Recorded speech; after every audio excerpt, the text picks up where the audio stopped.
അങ്ങനെ നമ്മുടെ ബാലചന്ദ്രൻ സ്റ്റാൻഡിൻ്റെ മുന്നിൽ വെച്ചിട്ട് എല്ലാം പറഞ്ഞു കൊടുക്കുന്നുണ്ട്. നിങ്ങൾ ആഗ്രയിൽ വെച്ചിട്ട് ഒരു പെണ്ണിനെ പ്രേമിച്ചില്ലേ, അവളുടെ ഭർത്താവാണ് ഞാൻ, വൈജയുടെ ഭർത്താവാണെന്നൊക്കെ പറയുന്നതൊക്കെ കേൾക്കുമ്പോൾ നമ്മുടെ സ്റ്റാൻലി ആദ്യമൊക്കെ ഒന്ന് ഞെട്ടുന്നുണ്ട്. പിന്നെ നമ്മുടെ ബാലചന്ദ്രൻ മുഴുവൻ കഥയും പറഞ്ഞു കൊടുക്കുന്നുണ്ട്. നിങ്ങൾക്ക് തമ്മിൽക്ക് ഒരു കുട്ടി ഉണ്ടായതും നിങ്ങൾ അനാഥാലയത്തിൽ അവർ കൊണ്ടേ ആക്കിയതും അവളിപ്പോൾ എൻ്റെ അടുത്തുണ്ട് എന്നൊക്കെ പറഞ്ഞിട്ടൊക്കെ പറഞ്ഞു കൊടുക്കുന്നുണ്ട്. ആ സമയത്ത് നമ്മുടെ സ്റ്റാൻലി പറഞ്ഞിട്ട് ബാലചന്ദ്രനോട് നിങ്ങൾക്ക് എത്ര പൈസ വേണമെങ്കിൽ തരാം, അവളെ ഏത് ഹോസ്റ്റലിൽ വേണമെങ്കിലും ഞാൻ കൊണ്ടേക്കാം, അല്ലാതെ എൻ്റെ ഇവിടെ കൂടെ അവളെ താമസിപ്പിക്കാൻ പറ്റില്ല എന്ന് തന്നെ പറയുന്നുണ്ട് സ്റ്റാൻലി.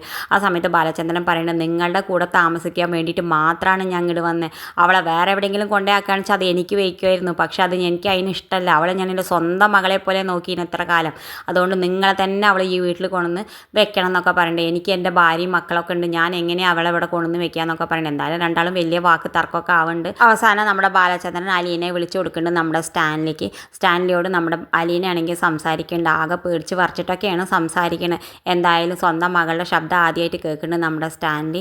അവളുടെ അച്ഛൻ്റെ ശബ്ദം കേൾക്കുന്നുണ്ട്. ബാലചന്ദ്രൻ പറയുന്നുണ്ട് ഞാൻ എത്രയും പെട്ടെന്ന് അലീനയായിട്ട് വരാമെന്നൊക്കെ പറഞ്ഞിട്ടാണ് നമ്മുടെ ബാലചന്ദ്രൻ ഇറങ്ങാൻ നിൽക്കുന്നത്. ആ സമയത്ത് നമ്മുടെ സ്റ്റാൻലി പറയും ഞാൻ എന്തായാലും ഒന്ന് ആലോചിക്കട്ടെ, അല്ലാതെ എനിക്ക് പെട്ടെന്ന് തന്നെ ഇപ്പോൾ തീരുമാനം പറയാൻ പറ്റില്ല, എനിക്കും എൻ്റെ ഫാമിലി എൻ്റെ വീട്ടുകാരും കുടുംബവും ഒക്കെ ഉണ്ട്, അതുകൊണ്ട് ഞാൻ എന്തായാലും ഒന്ന് ആലോചിച്ചിട്ട് എനിക്ക് ഇതിൻ്റെ മറുപടി പറയാൻ പറ്റുള്ളൂ എന്ന് പറഞ്ഞിട്ട് നമ്മുടെ ബാലചന്ദ്രനെ പറഞ്ഞ് വിടുന്നുണ്ട്. ഇത് കാണിച്ചുകൊണ്ടാണ് ഇന്നത്തെ പ്രൊമോ അവസാനിക്കേണ്ടത്. ഇതുപോലുള്ള പ്രൊമോ വിശേഷങ്ങൾ നിങ്ങളുടെ മുന്നിൽ എളുപ്പത്തിൽ എത്താൻ ഈ ചാനൽ ഒന്ന് സബ്സ്ക്രൈബ് ചെയ്യാൻ മറക്കരുത്.